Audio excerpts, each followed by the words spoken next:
Howdy, howdy, y'all. Good to see you here.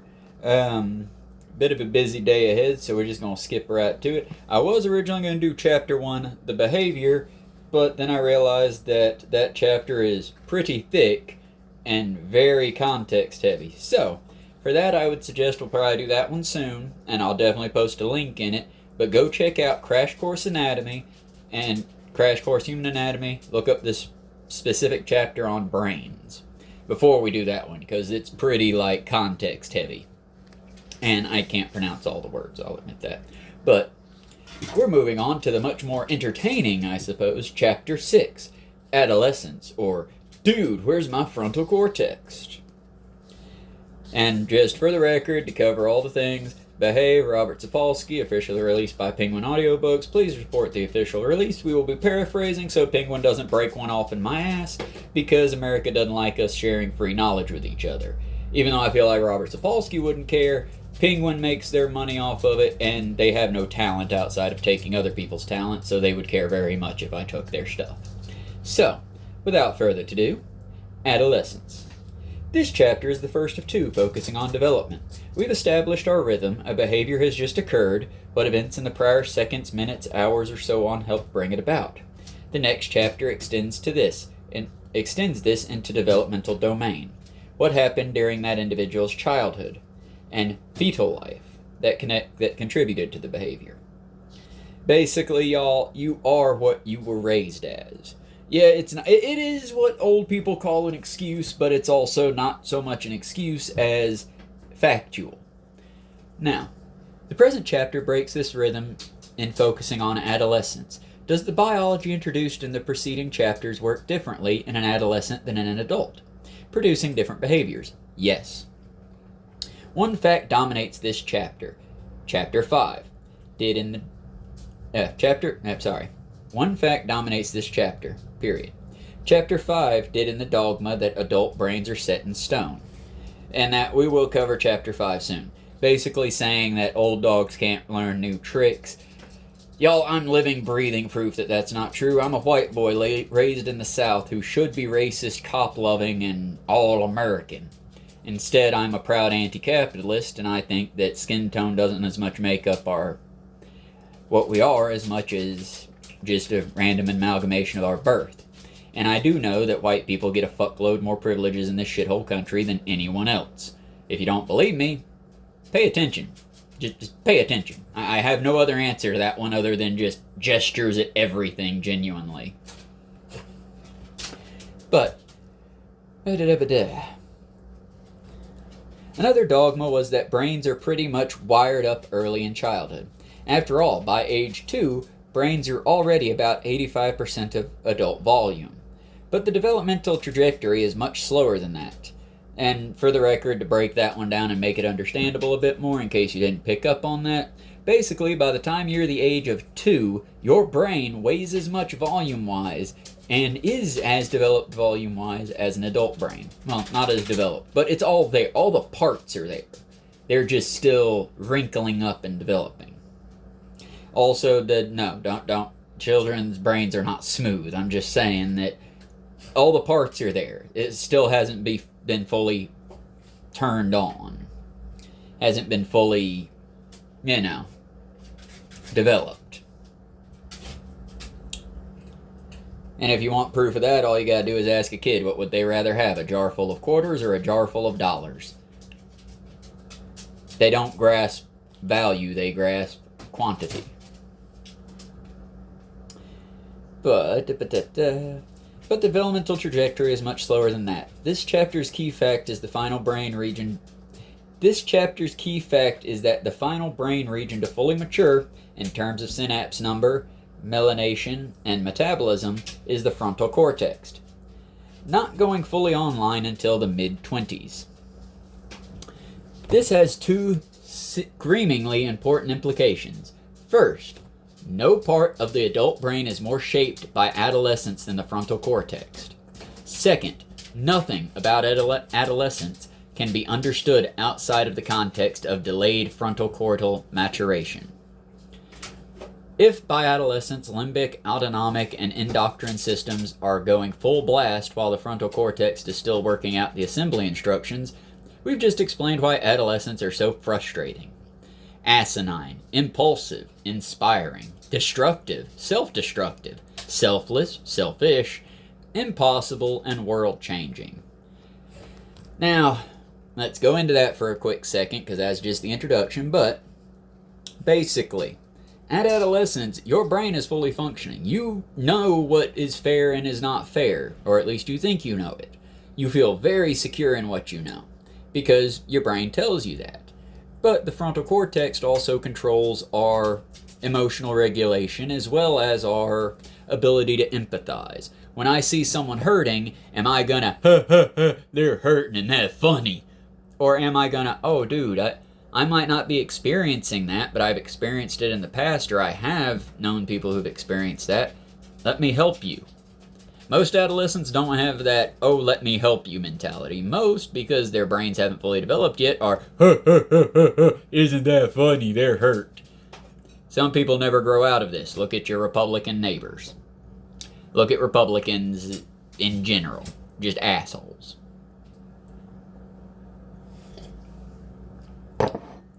Okay. And that was a whole list of things. Adolescence and early adulthood are the times when someone is most likely to kill, be killed, leave home forever, invent an art form, help overthrow a dictator, ethnically cleanse a village, devote themselves to the needy, become addicted, marry outside of their group, transform physics, have hideous fashion taste, break their neck recreationally, commit their life to God, mug an old lady, or be convinced that all of history has converged to make this moment the most consequential, the most fraught with peril and promise, the most demanding that they get involved and make a difference. In other words, it's a time of life of maximal risk-taking, novelty-seeking, and affirmation with peers, all because of an immature frontal cortex. Again, you want to get a bunch of kids to do something? 3 kids. Get 3 kids in the group to really be into it and do it. The rest of the group will run with it. Again, you really want a good example in adults, look at most Republicans. They're very, very pack-oriented little rat-like animals. Now, let us see, because there's... okay, it'll be in the... We're just going to read both quotes at once, but we're going to read the... Well, I was going to read both quotes at once, but I think we're just going to start with the first quote. The delayed attainment of legal adulthood in the West also sometimes reflected something as mundane as muscle mass.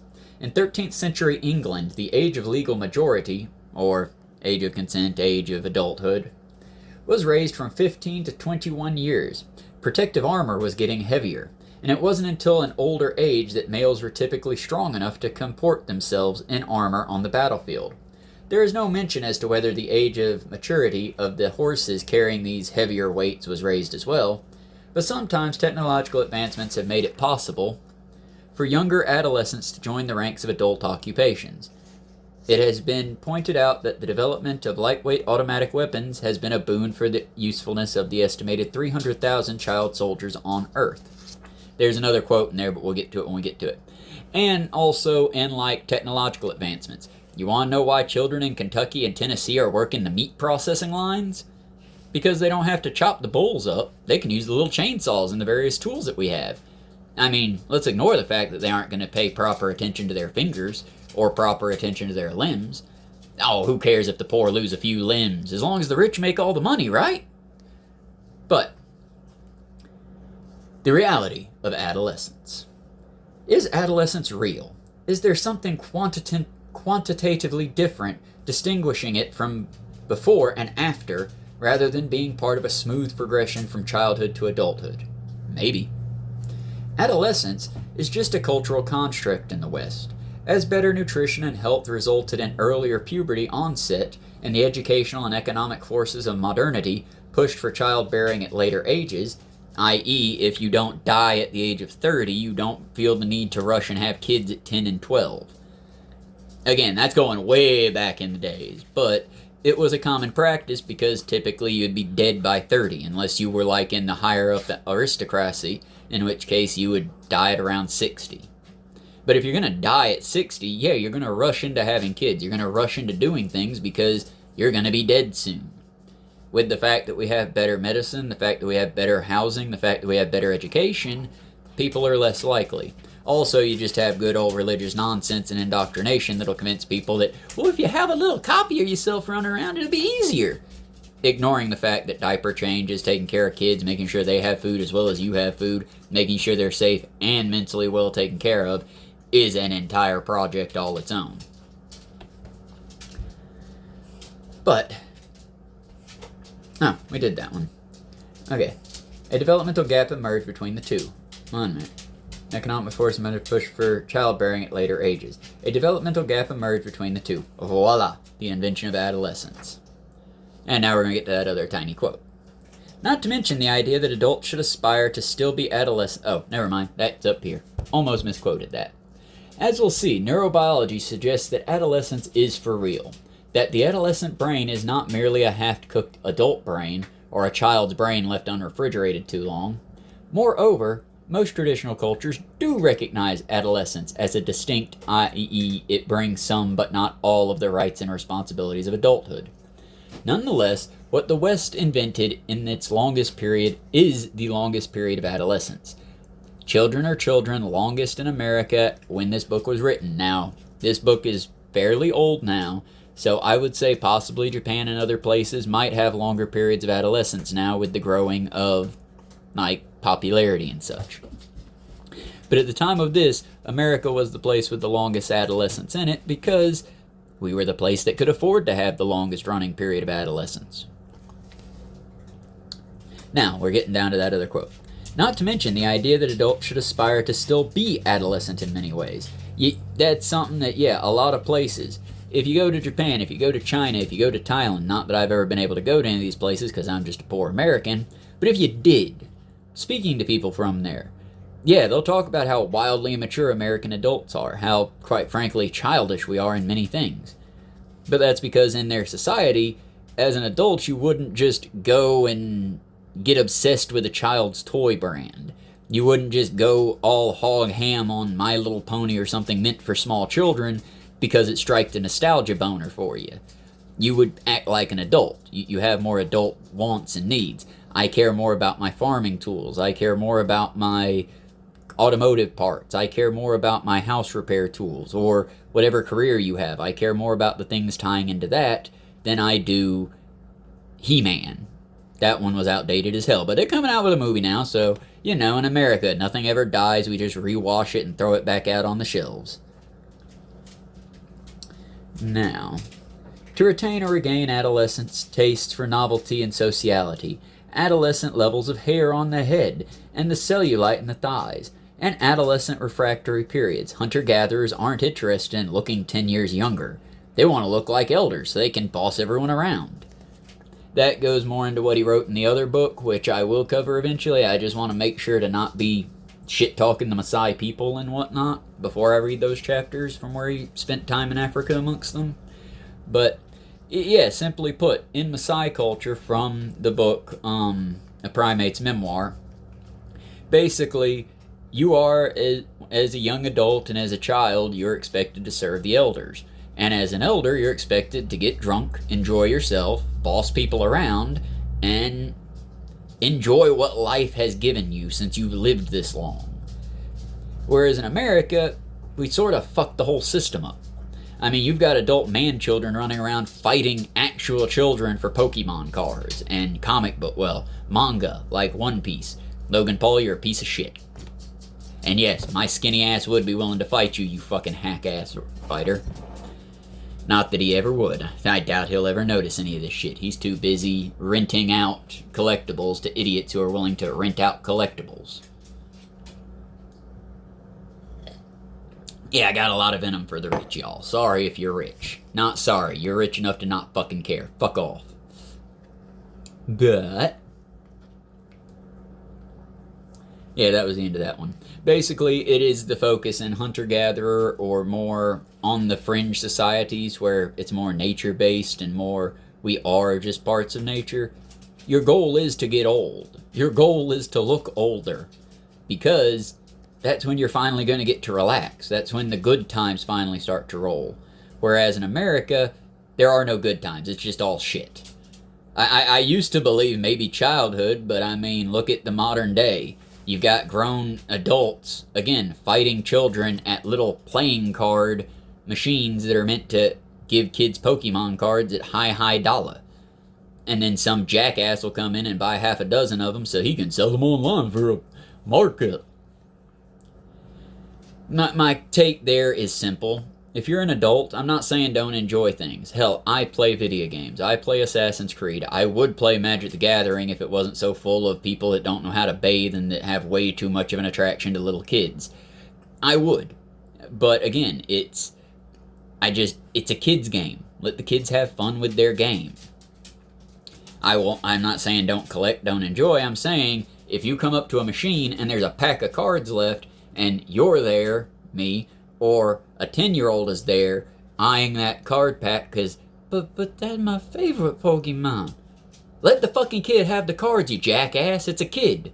And it's a kid's game. Now that being said, if you two are anteing up to the liquor table, yeah, take the kid's alcohol. That's yours. Your right as an adult. Just saying. Different strategies, different things for different things. Same thing, and don't even get me started on Disney adults. That's a whole mess of worms I don't want to get into. Or Legos. When I was a kid, if you got an off-brand Lego, like a space exploration, an undersea exploration Lego set, you could get the submarine, the little base, and the little Lego guys all for like $15-20. Nowadays, that'll be about $400, $200 to $400.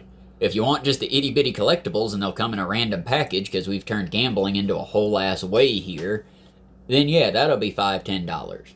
But you might just get 15 copies of the same, I don't know what Lego people are called, but you might get 5 copies of the same Tony Stark Lego guy. That's asshole shit, dude. Yeah, adults can gamble, and if they want to, should be allowed to gamble. But when it comes to little kids, how about we treat them like little kids, and we respect and protect them? Just a hot take from me. Stop making kids gamble. But sorry to get off on that tangent. Back to it. Okay. What does seem a construct of individualistic culture is adolescence, as a period of intellectual conflict. Youth of collectivist culture seem less prone towards eye-rolling at the dorkiness of adults. Starting with parents, moreover, even within individualistic cultures... Would you quit stabbing me, please, Pixie? She was trying to climb up with Martina, but she wasn't climbing, she was just stabbing. Sorry. That one. And yes, I know my legs look hideous. If you hiked around in shorts in this parasite and nasty-ass tall grass we got here, your legs would also look like hell. It's because of all the hiking and the abuse of my body through, like, not drinking enough water and taking in way too much coffee, so my body doesn't heal properly. Not a choice, but hindsight kind of a choice on my part, I guess. I gotta work on loving myself more. But, don't we all? But, at the dorkiness of adults. Starting with parents. Moreover, even within individualistic cultures, adolescence is not universally a time of acne of the psyche, of Strom and Drog. Most of us get through it just fine. Example, anybody who's lived through adolescence.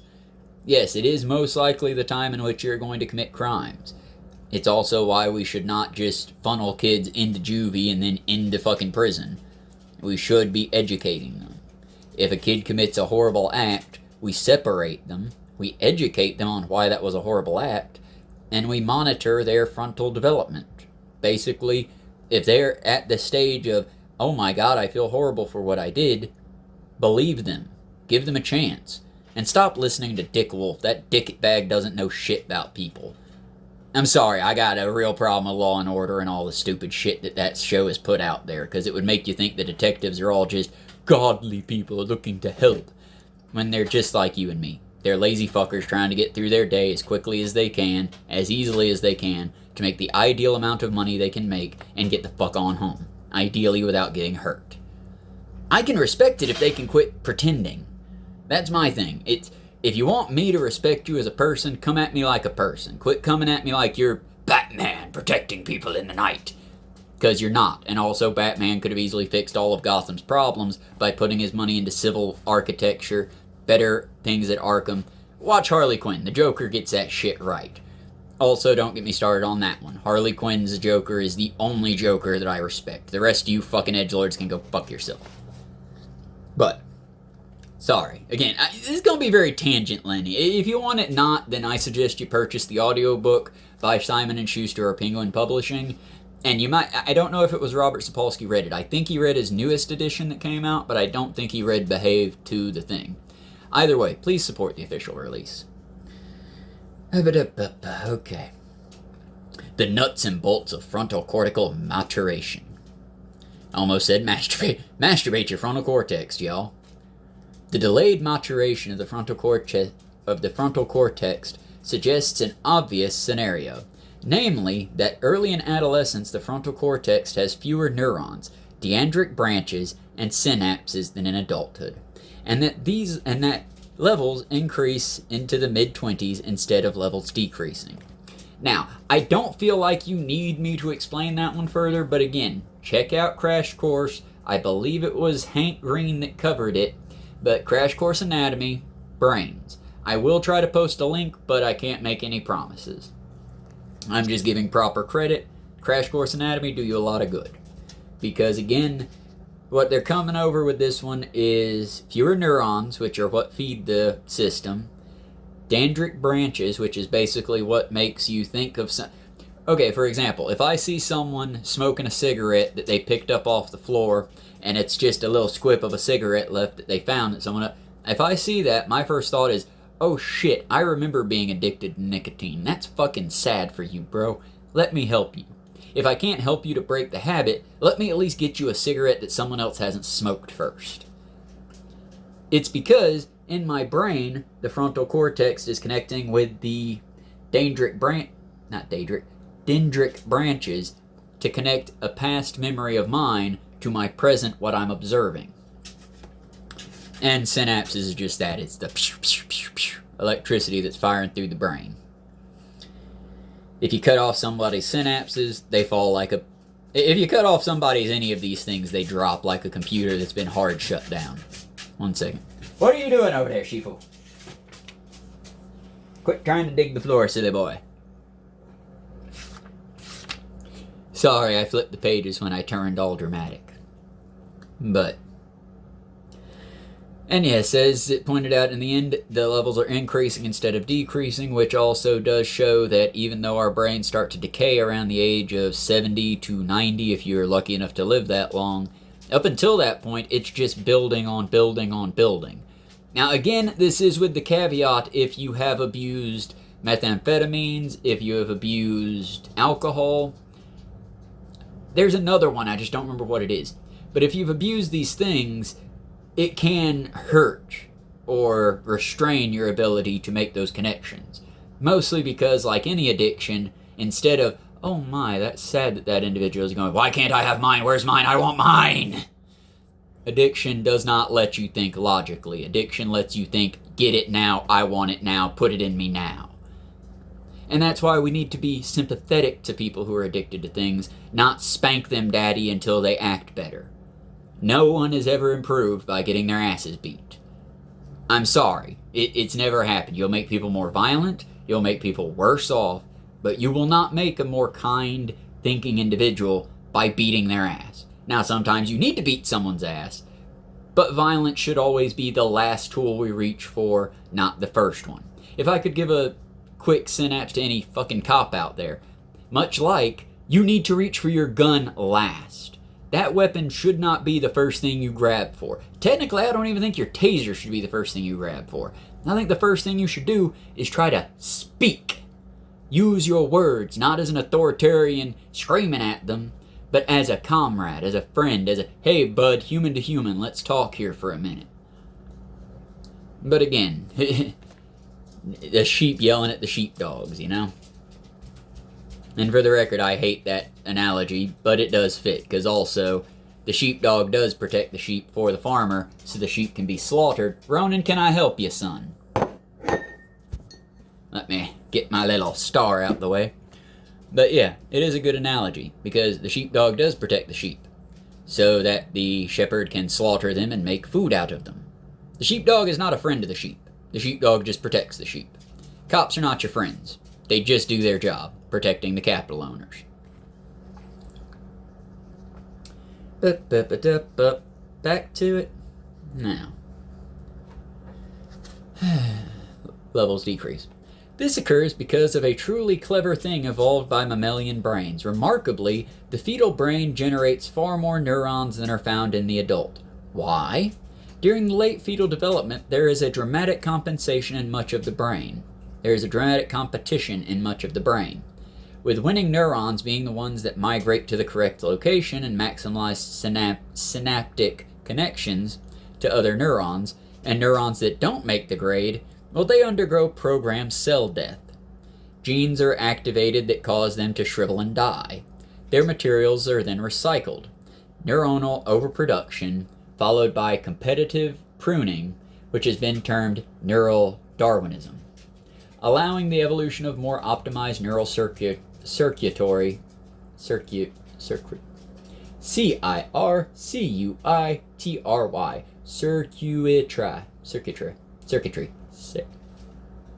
We're just going to take that sentence from the top. Neural overpopulation, followed by competitive pruning, which has been termed neural Darwinism, allowed the evolution of more optimized neural circuitry, a case of less being more. The same occurs in the adolescent's frontal cortex. By the start of adolescence, there is a great volume of gray matter, an indirect measure of the total number of neurons and dendritic branches, and more synapses than in adults. Over the next decade, gray matter thickens, declines as less optimal I miss Skyrim. Dendritic processes and connections are pruned away. We got us a tiny quote to look at. Not surprisingly, the peak of frontal cortical gray matter comes earlier in girls than in boys. Beyond that, what is most striking is the lack of major sex differences in the trajectory of adolescence brain development. For the record, and this is not him, this is totally my words, I kind of feel like the reason that girls mature faster than boys, they have to. Let's look at the case, shall we? If someone did a horrible crime and got away with it, like, for example, Brock Turner. Because the girl who drank to excess and got knocked out and then violently raped in a back alley, we blamed her rather than the dude that kept feeding her alcohol until she passed out and then banged her. Look up Brock Turner. Tell me I'm wrong, please. But not only Brock Turner, we do it with hundreds of times. The big problem that I have with it is it shouldn't matter if a girl or woman or anyone walks down the street butt-ass naked with a sign that says, "Boy howdy, I love dick." Unless they are enthusiastically saying, "Let's bang," no bang. It's that simple. It pisses me off how many times I hear the excuse of, "Well, what was she wearing?" Does it fucking matter, dick? What were you doing with your dick? Just a big problem I have with our modern society, personally. But that was the quote there, I think. Yep. Okay. The same occurs in adolescence. Oh, I already did that one. Within the frontal cortex, the evolutionary's oldest subregions mature. First, the sparkling new cognitive dorsalated PFC, prefrontal cortex, doesn't even start losing gray matter volume until late adolescence. The importance of this developmental pattern was shown in the landmark study in which children are neuroimaged and IQ tested repeatedly into adulthood. The longer the period of packing on gray matter, cortical thickness, in early adolescence before the pruning started, the higher the adult IQ. Again, give kids time, educate them gently, and help them along in their ways, and you get better, more developed, healthier people. You want someone like me that knows about brain shit but isn't so fucking off-hinged and crazy? Protect a kid and teach them this shit early, rather than basically, "Go get him, champ!" and throwing them into the fucking wild world that we have. And again, I got an easy break on it on account of my, melanin levels, and the fact that I could easily talk my way out of a lot of fucking problems I found myself in. A black youth or a Hispanic youth would not have nearly had the easy time I did. Just saying. Thus, frontal cortical maturation during adolescence is about a more efficient brain, not more brain. Not bigger brain, just more efficiency in the brain. I know it's difficult for Americans to understand, not bigger, better. But I keep losing my words in here, y'all. I'm sorry. This is shown in easily misinterpreted neuroimaging studies comparing adolescents to adults. A frequent theme is how adults have more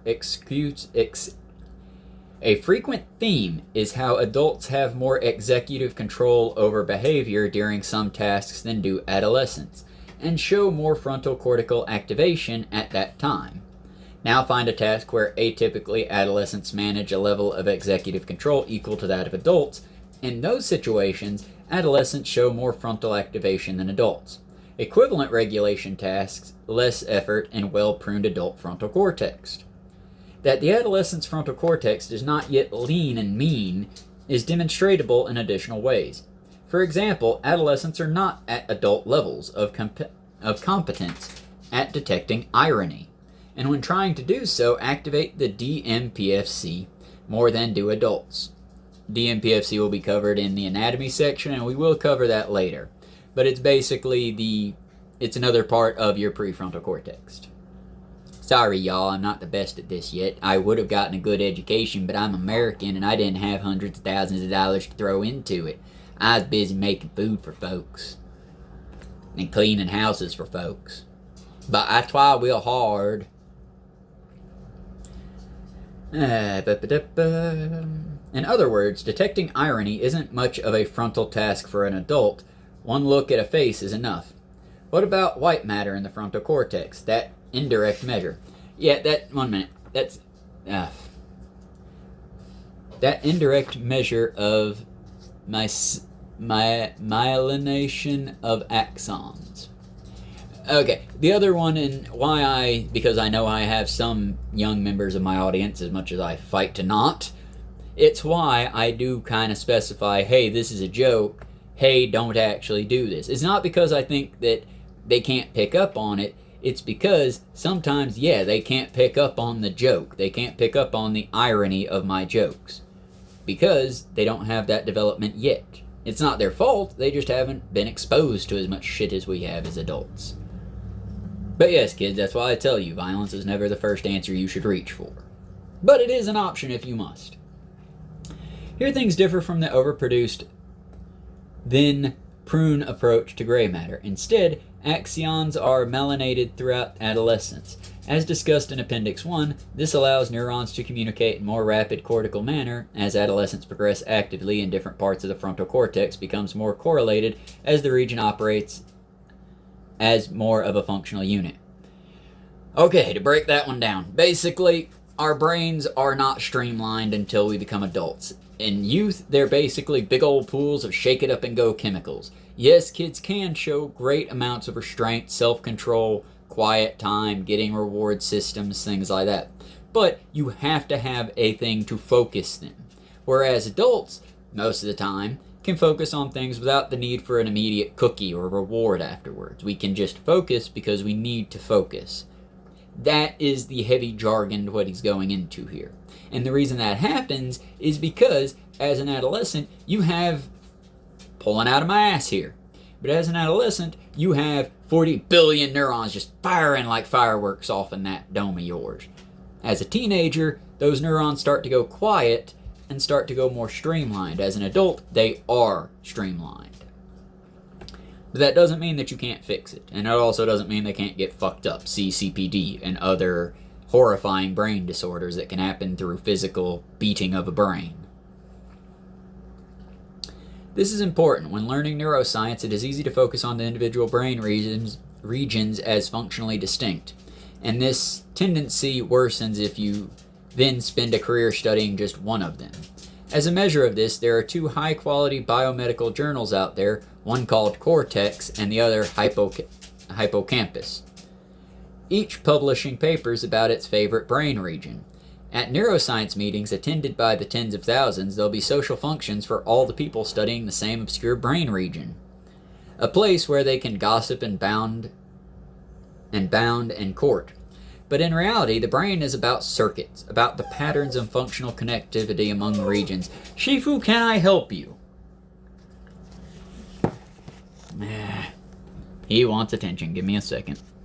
Other parts that have been... Okay, 1 minute. I know where I'm at. Let me get him up. Say hello to all the people, Shifu. You silly goober. There you go. You happy now? You happy? You the center of attention again. Interestingly, other parts of adolescent brain screen to help out the underdeveloped frontal cortex, taking on some roles that is not yet ready for. For example, in adolescents but not adults, the vertical stratum helps regulate emotions. We will return to this. I feel like I should have skipped that one until we cover the actual anatomy of it. But the vertical stratum is something that goes across the top of the brain and connects, hence vertical stratum. Now will you get down and be good? Let me get you out of my pocket. There you go. Run along now, Bubba.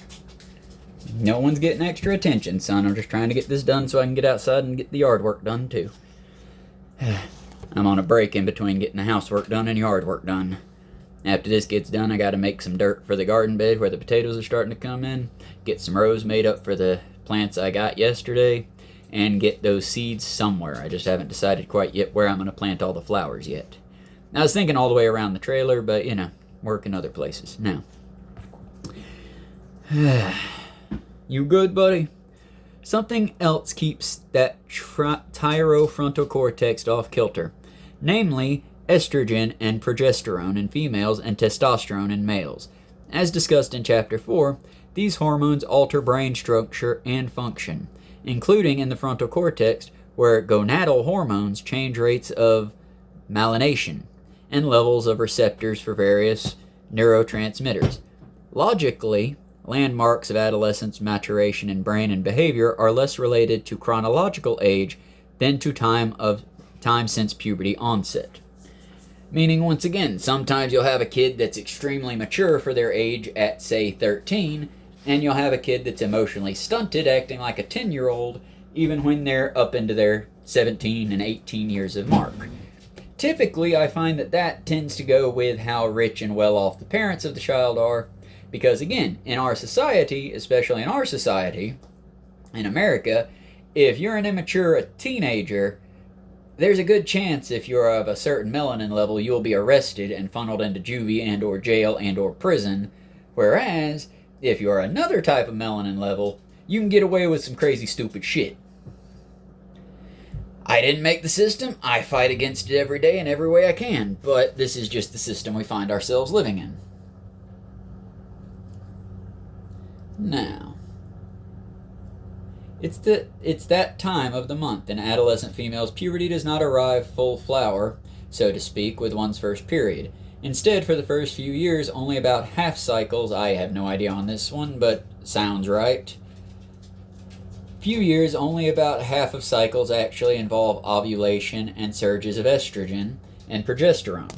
Thus, not only are young adolescents experiencing these first ovulatory cycles, but there are also higher order fluctuations in whether the ovulatory function occurs.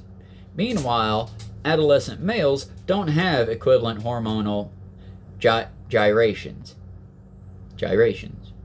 It can't be helped that their frontal cortex keeps getting hypoxic from the paraphic blood flow to the crotch. Really, Robert? Really? You had to write it that way? He made a dick joke, y'all. Basically, boys don't think so well because their brain isn't getting the blood flow it needs to it because of getting it to the crotch. I see what you did, Robert. And it goes to the point, my other point, that, yeah, y'all, scientists aren't just assholes. This dude has humor. He's funny, in my opinion. But, thus, as adolescent draws, frontal cortical efficiency is diluted with extraneous synapses failing to make the grade. Sluggish communication thanks to undermyelination and a jumble of uncoordinated subregions working at cross purposes. Moreover, while the stratum is trying to help, a pinch hitter for the frontal cortex gets you only so far. Finally, the frontal cortex is being picked in that ebb and flow of gonadal hormones. No wonder they act like adolescents. Again, y'all, that one basically boils down to, yeah, and working in fast food, I've worked with quite a few teenagers. If I show them pictures of the massacres that we committed, if I show them pictures from Vietnam or things like that, and I'm like, this was wrong, yes? You can say that, yeah? They'll look at that, yeah, that's fucked up. So we should do something and not let this happen. Oh no, man, all that policy sounds gay. Because they're not thinking. They got that pinch hitter working in their head, but they ain't got the full developmental done. They can't put it into perspective of a personal level. They can only look at it at a distance. That's why you get so many of these, and I think that most of the red pill men need to be dragged away from the youth and forced into re-education camps, because you're teaching kids to be bad. You're teaching them to embrace the worst parts of the human brain, and instead of growing out of it, it's a part of growing up. Yes, you're going to think stupid for a little while, but you will develop further as long as you focus on developing your emotional regulations, Instead of doing that, they teach instead, be big and macho and get lots of women, that's the way to do it, men. Which is stupid. And they are all stupid. Every red pill man out there is a fucking dumbass, and I stand 10 toes down on that. But frontal cortical changes in cognition and adolescence. To appreciate what frontal cortical maturation has to do with our best and worst behaviors, it's helpful to first see how such maturation plays out in cognitive realms. During adolescence, there's steady improvement in working memory, flexible rule use, executive organization, and frontal inhibitory regulation, i.e. task shifting. This can get fucked up if you have various mental disorders like ADHD, for example. Your task shifting gets all shuffled. Because okay, give you an example. My day-to-day. I need to wake up, scrape the cats for fleas, give them a light bath with a sponge in order to keep the fleas away. I need to change the litter boxes, wipe down the toilet, wipe down the sink, wipe down the walls, sweep, and mop. As well as yard work and occasionally doing the cooking. All of these tasks can be broken down on a list and typically can be done within 2 hours to 3, depending on how bad the night before was with the animals and how bad they decided to make my day hell. But the downside to that is this, that because of the way my brain works, sometimes I'll be in the process of doing one thing, and where the next thing on the task would be easy to do, I've already done the litter box, I wipe down the toilet, the next thing would be to wipe down the walls. But because I get distracted by somebody squeaking at me, I decide to instead go do the sweeping and mopping. Well, that's cool, it needed to be done, but it's very possible that the other tasks that I had to do will slip on down the task list, and possibly get bumped off if I'm not constantly reminding myself. I'm assuming that normal brains don't do that, and y'all can actually set lists and keep them. But, in general, these improvements are accompanied by increased activity in frontal regions during tasks, with the extent of the increased predicting accuracy. Adolescents also improve at mentalization tasks, understanding someone else's perspective. By this, I don't mean emotional perspective, stay tuned, but pure cognitive challenges, like understanding what objectives look like from someone else's perspective. The improvement in detecting irony reflects improvement in abstract cognitive perspective thinking, i.e., they don't sympathize with you, they cannot understand why you're doing it emotionally. But if you give them a task of A happens to B, B happens to C, C does this to D, they can follow that task easily and sometimes better than some adults can, because their brain acts in switches like that. Okay. Frontal cortical changes in emotional regulation. Older teenagers experience emotions more intensely than do children or adults. Something obvious to anyone who has ever spent time as a teenager. For example, they are more reactive to faces expressing strong emotions. Got a quote there, so we're going to move on down to the quote. An interesting exemption is that adolescents do not have particularly strong responses to disgusting stimuli, either on a subjective level or on the level of insulated cortex activation. This is why teenage boys are gross. I say that as a former teenage boy. They're gross because they don't have that disgust factor. Most people do when they become older. But that was it. In adults, looking at an effective facial display activates the amygdala, followed by an activation of the emotional regulation of VMPFC, we'll get into that later, as they habituate to the emotional context in adolescence through the VMPFC response, is thus an amygdaloidal response, and keeps growing. Chapter 2 introduced reprisal, in which response to strong emotional stimuli are regulated by thinking about them differently. Get a bad grade on an exam, and that's an emotional pull towards I'm stupid. Reappraisal might lead you to instead focus on you not having studied, or having had a cold, or to decide that the outcome was situational rather than a function of your unchangeable constitution. I.e., you're not stupid, kid, you just didn't study hard enough. It's cool, but that's why I'm also against calling kids stupid. I'll call adults stupid if they're fucking stupid. But with kids, there's a lot more going into it than just, oh, that's a dumb kid. There's a whole joke about this that I believe it was either Ron White or Bill Engvall of the Blue Collar Comedy Tour said, that basically pointed out, well, I know exactly how to deal with a stupid kid. You beat the crap out of the kid, you drive him out in the middle of nowhere, and you drop him. If the kid finds his way home, you got yourself a stupid fucking kid. A smart kid would have left your ass alone. Isn't abuse funny? Yeah, y'all, this is why America has problems. This was our fucking comedy. It's fun hurting people. Lead poisoning. Dumb people. Reprisal strategies get better during adolescence with logical neurobiological underpinnings. Recall how in early adolescence, the ventral stratum, trying to be helpful, takes on some frontal tasks, fairly ineffectively as it's working above its pay grade. At that age, reappraisal engages the ventral stratum. More activation predicts less amygdaloidal activation and better emotional regulation. As the adolescent matures, the prefrontal cortex takes over the task and the emotions get steadier. Bringing the stream into the picture brings up dopamine and reward, thus bringing up the predilation of adolescence for bungee jumping. Or in my case, the ability to deal with this cat constantly trying to cut my head off. Adolescent risk-taking. Yeah, there are going to be flies that y'all see in the background. I live in a trailer. It's hot as fuck. We got bug problems. I'm fighting it and I'm trying to fix it, but you know, such is life in America and poor. Adolescent risk-taking. In the foothills of the Sierras of California caverns, a cave system that leads after an initial narrow twisting 30-foot descent down a hole to an abrupt 180-foot drop, now navigable by rappelling, the Park Service has found skeletons at the bottom dating back centuries. Explorers who took one step too far in the gloom, and the skeletons are always those of adolescents. Again, as an adult, you're going to look at a scary, scary dark cave and go, well, do I have a reason to go in there? I don't think I have a reason to go in there. As a kid, you're going to look at the cave, oh, I can prove my manhood. I'm going to be a badass. And you go in without thinking. Don't do that, kids, I say as if you can control it.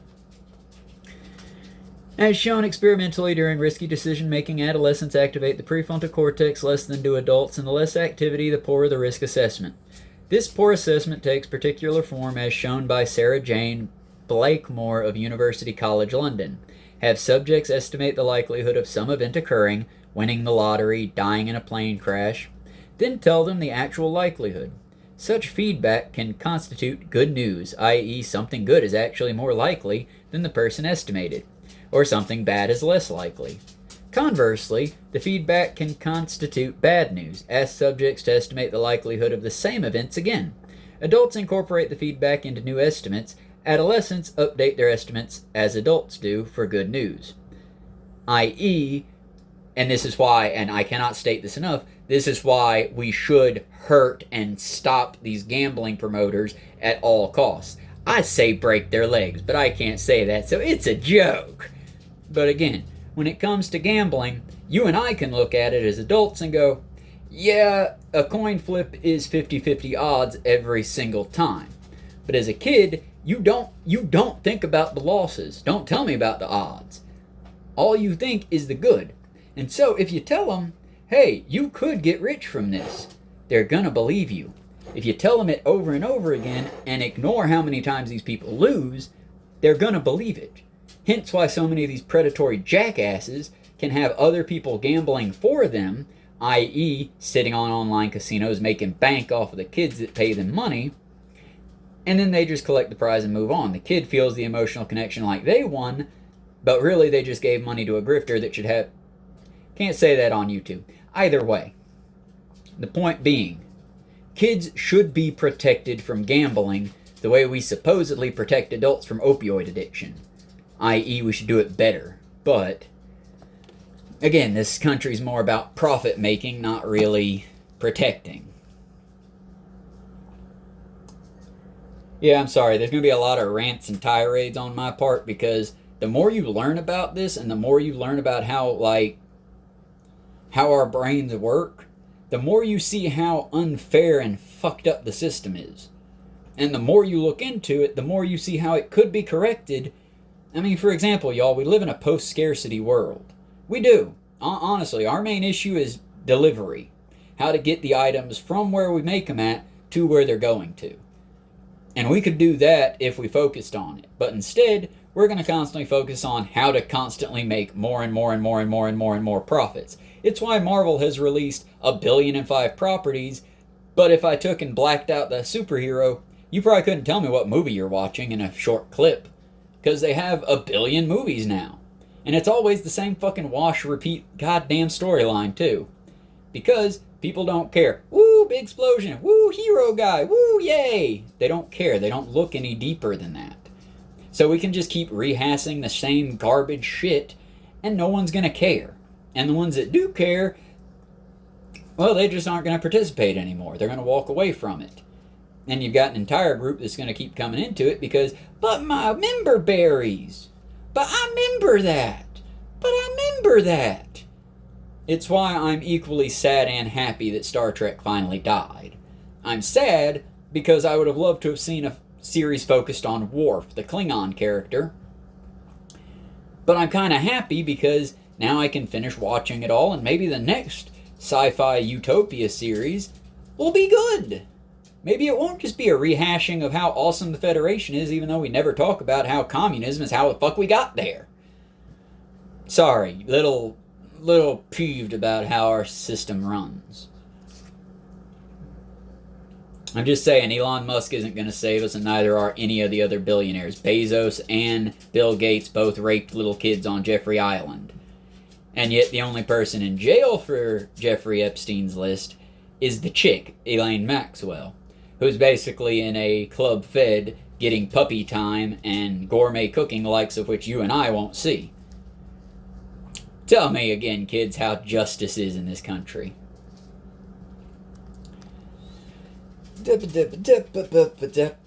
Okay.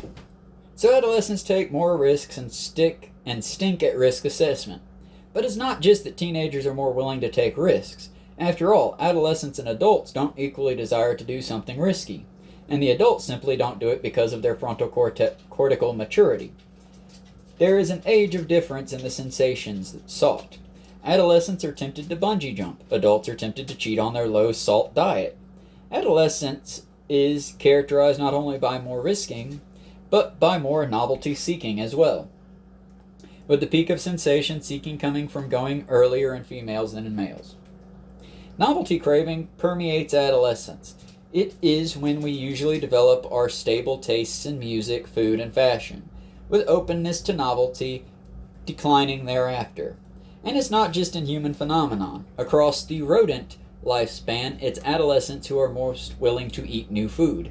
Adolescent novelty seeking is particularly strong in other primates. Among many social mammals, adolescents of one sex leave their natal group, immigrating into another population. a classic means to avoid inbreeding. Among impalas, there are groups of related females and offspring with one breeding male.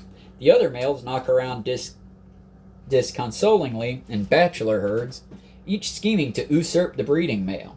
When a young male hits puberty, he is driven from the group by the breeding male, and to avoid some Oedipus nonsense, this is unlikely to be his father, who resigned many breeding males ago.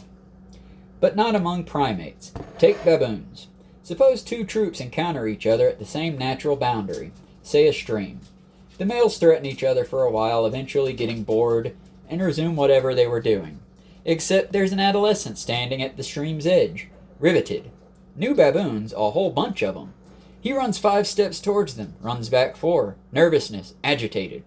He genuinely crosses and sits at the other bank, scampering back should any new baboon glance at him. So begins the slow process of transferring, spending more time each day with the new troop until he breaks the umbilical cord and spends the night. He wasn't pushed out. Instead, if he has to spend one more day with the same monotonous baboons he's known his whole life, he'll scream. Again, I can tell you this one because as a child, I fucking ran from Georgia at the age of 18, and I ran to Illinois because I was sick and tired of having nothing but a bunch of white racist folks around me who told me stupid shit like, well, black people enslaved black people, that's why slavery wasn't so bad, I fucking ran from that shit. Because if I had to deal with that shit for one more fucking day, I was going to ride the hansom. But, I digress. Thus, adolescence is about risk-taking and novelty-seeking. Where does the dopamine reward system fit in? Recall from Chapter 2 how the ventral tegmentum is, I don't even know what that one is off the top of my head, is the source of mesolimbic dopamine projection. So the ventricle tegmentum basically helps to create the dopamine that my brain so fucking longs for. To the nucleus accumbens, and of the mesocortical dopamine projection to the frontal cortex during adolescence. Dopamine projection densely and signalingly steadily increases in both pathways, although novelty-seeking isn't itself peaks at mid-adolescence, probably reflecting the emerging frontal regulation after that. It's unclear how much dopamine is released in anticipation of reward. Some studies show more anticipatory activation of reward pathways in adolescents than in adults, while others show the opposite. With the least dopaminergic responsiveness. While the least dopaminergic responsiveness, that didn't sound right, in adolescents who are most risk-taking. I don't know that one, y'all. We'll look it up. Dopaminic responsiveness. Let's see if it's in the appendix. Oh, fun. Okay, we're just going to run with it. Age differences in absolute levels of dopamine are less interesting than differences in patterns of release. In a great study, children and adolescents and adults in brain scanners did some task where correct response produced monetary rewards of varying size. The figures above, which are basically I would show you the graph, but I feel like that's on the borderline, so I'm just going to tell you about the graph. Children had small rewards. I don't know how to read this chart, apparently. FMNR, signal changes. Changes in the amount of dopamine activation in the reward center of the brain following different magnitudes of reward. For adolescents, the highs are higher and the lows are lower. There you go. And fuck it. There's the chart. Don't tell them I showed you. In adults, small, medium, and large rewards cause small, medium, and large increase in accumbens activity. In adolescents, after a medium reward, things look the same. As in kids and adults, a large reward produced a homogeneous increase, much bigger than in adults. And the small reward, accumbens, actively declined. In other words, adolescents experience bigger than expected rewards, more positively than do adults, and smaller than expected rewards as aggressive. A gyrating top nearly skittering out of control. Basically, they feel the losses a lot more than we feel the losses, and they feel the wins a lot more than we feel the wins. Again, it's because of how they do things. Give me a second. I'm gonna get some tea. Yeah, let's just skip. I think we can push through without another drink. I think we are going to stop here for now because we are officially at the hour mark. But when we return, we will go to the peers' social acceptance and social exclusion, the us and theming of young adults. We're stopping on page 164, mostly for myself, and if you're following at home on your book you borrowed from the library or purchased for a high dollar amount at a bookstore. Like I said, y'all, I'm no expert. I'm pretty dumb in a lot of things, but whatever I've attained has been attained by standing on the shoulders of giants, who are themselves standing on the shoulders of giants. That's the thing, y'all. We need to break this machismo nonsense of, oh, I did it all by myself and everyone... No. We are a village, you are a village, and we are better together. Please like, subscribe, all that business. I would tell you to turn on notifications, but honestly, I post so much random shit, it's like, just check in daily. I probably have a new video out. I'm going to try to take some pictures and hopefully be able to get, show y'all what the garden beds are looking like at the moment. First, unfortunately, as I pointed out, I've got to make dirt out of rocks and dirt, so that's going to be fun. I've been constantly putting my rice water, basically just rice wash, I've been putting it on there daily. By the way, something that no one fucking warned me about, this shit stinks. Really, it's a fertilizer, but damn. I put that shit out on the bushes, or the blackberry bushes, and for about the rest of the day, I need to avoid those bushes because it smells like ass. I mean, it's gonna taste, the berries are probably gonna taste beautiful, and they're getting big and pretty, but, y'all, why didn't nobody warn me that all the videos I watched about save your rice water, it's good for your hair, it's good for your plants, it's good for, it fucking stinks. Y'all didn't mention it stinks. You didn't tell me if I'm going to put it in my hair, I'm definitely going to have to mix a conditioner or a perfume with it of some kind. No, I'm not a Trump supporter. I'm not wiping shit in my hair and saying that it's good. Yeah, a little dig. Y'all, I'm sorry. I'm never not going to dig in at Trump supporters, because especially now, fuck them. If you were a Trump supporter back during the McCain era, not McCain, Pence, if you were a Trump supporter during the Mike Pence era, I can overlook you as just being hateful at times, but if you're a Trump supporter now, bitch, you a fascist. Fuck you. It's no cap there, just straight up. If you're a Trump supporter nowadays, you a piece of shit. Do better. Be better. But with all that, we hope to see y'all tomorrow. We will be coming back to continue Behave tomorrow as we stop mid-chapter. And then once we finish out the chapter of Dude, Where's My Adolescence, Dude, Where's My Frontal Cortex, we will come back and we will cover another chapter in Robert Sapolsky's A Primate's Memoir. Once we have finished these two books, I do have another one that a friend sent me that I've been reading through. Personally, no offense to the friend who sent it to me, it's a little bit too woo-woo for me, but outside of being a little woo-woo-y on its, religious takes, it does seem to be a fascinating read. I only have a PDF of that one, so I'll be taking notes and then reading it from those notes. But we'll be trying to cover that one after we finish the two Robert Sapolsky books. And if I can get my rig figured out by then, or make enough money to try to get some replacement parts for that rig, I've been working on it, we'll try to actually do a back and forth with me and Trunks on that one. That way we can, have a back and forth, and maybe y'all can enjoy some cooperative cool stuff on my channel. I really want to cooperate more with people, but my need of calling people fuckers and assholes tends to... I'm mean, you guys. I don't mean to be, but I'm mean. It's unintentional. Like I said yesterday in the video, I try to be nice. I try to take human brains into account first, and I try to take into account that nobody really has a handle on what's going on. We're all just doing our best. But that being said, if I talk for more than a fucking paragraph at somebody, they're probably going to dislike me. It's just a byproduct. I hope y'all have a good day. I will try to upload some pictures of the garden beds, maybe some pictures of some of my artwork if I get a chance to work on the artwork. I'll be real with you, yesterday almost killed me, and I've sort of been like hydrating, taking in a good bit more water than normal, and just trying to get this headache and the heat spells to go away. But I am still going to try to upload for y'all because I do want to make this my career eventually. I just also, as crazy as it sounds, want this as my career to be uncompromising. I'm willing to compromise when it comes to working for evil corporations. I'm willing to compromise when it comes to living in a terrible country run by a pedophilic overlord of jackasses. I'm willing to compromise. But when it's something I'm doing, I don't want to compromise with y'all. I want this to be as raw and real as it can be, and I want y'all to know me. And hopefully, maybe get some entertainment out of it.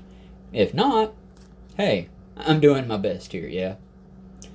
Either way, be good, endure and survive together, friends. We will make it through this. And remember, like those baboons in the Serengeti, peace will reign over when violent people are removed finally. Hopefully through their own violence and through nobody else's. But I'm going to go get a shave and get the rest of my checklist done for the day. Hopefully get some pictures done. Like and subscribe, please. That helps out the channel immensely. I jumped up by over 100 subscribers the other day, and that freaked me out a little, but y'all like me apparently, or like what I'm saying at least. Like my face, I don't know. I appreciate it. And while I don't want a mass exodus or anything like that, please drop a comment on why you actually enjoy this channel and what I could do to make it better. Unless you're going to say be less political. If you're going to say be less political, let's get a non-pedophile elite in power, and maybe, when we're not murdering civilians in other countries, maybe then I'll be less political. But for now, every single Iranian child that gets murdered by our evil government is a direct against us. We did that. You did that. I did that. Every Gazan person who is blown apart by American bombs shot by Israel, we did that. I don't like it. I'm not proud of it. But if you don't own it, how are we ever going to fix it? Like I said, take it personal, because it's very personal to the people that are getting murdered. Either way, ending it on a high note, the plants are coming along nice. The potato plants are doing good. And with Bear Beater getting paid yesterday, I finally have some cleaning materials to clean with other than just soap that I made. So, hopefully things will get better. We're working on it. Still putting in applications, still being very picky about where I work at, and again, trying to work with principle. I think we should all do it, because if we all worked with principle, if we all stood 10 toes down on our business, then the billionaires couldn't manipulate us as easy. Because the real talk about it is just this. Me and you, we got souls. We're people. Billionaires, they're not people. They got rid of their ability to be people in exchange for money. And this is why I think that. A billionaire, the poorest billionaire, could take and literally waste their money. They could spend the rest of their life doing ketamine and fucking off on some beach, and their children's children would still never know suffering. They could make terrible business decisions literally all their life, and the amount of money that their parents had acquired will only grow more. This is why rich people, billionaires, and people like that aren't people, in my opinion. They're not. Because if I make a mistake, if you make a mistake, it changes us, good or bad, sometimes monstrously, sometimes in good ways. But it changes us. To a billionaire, whether they rape a kid or build a village, it's the same thing, and they have the same emotion about it. That's the thing. They impede their emotions. They kill their empathy. And then they have power over you. I mean, hell, look at Mr. Beast. And that's a good example of someone that came from lower class to basically become a parasite. I mean, y'all, Squid Games is meant to be a dire warning about gambling and capitalism. And when handed to the capitalist, it got turned, but what if we did it? We gotta do better, y'all. We have to do better. By 2050, we will be out of time. We are already probably out of time. But we have to do better as a society for the next generation as well as for ourselves who are here. That's what I got for y'all. Endure and survive. Be well. Support your local artists. Go check out Crash Course Anatomy. When he gets to the when Hank Green gets to the brain portion, I don't know if he'll say it the same way Robert did, but it'll basically give you a breakdown on how the mechanics of the meat work, how the meat CPU works. And yeah, y'all, just be good. We love you. Be strong. Survive, y'all. If for nothing else, then despite the rich bastards who want you to die for profit, survive despite them, my loves. Survive.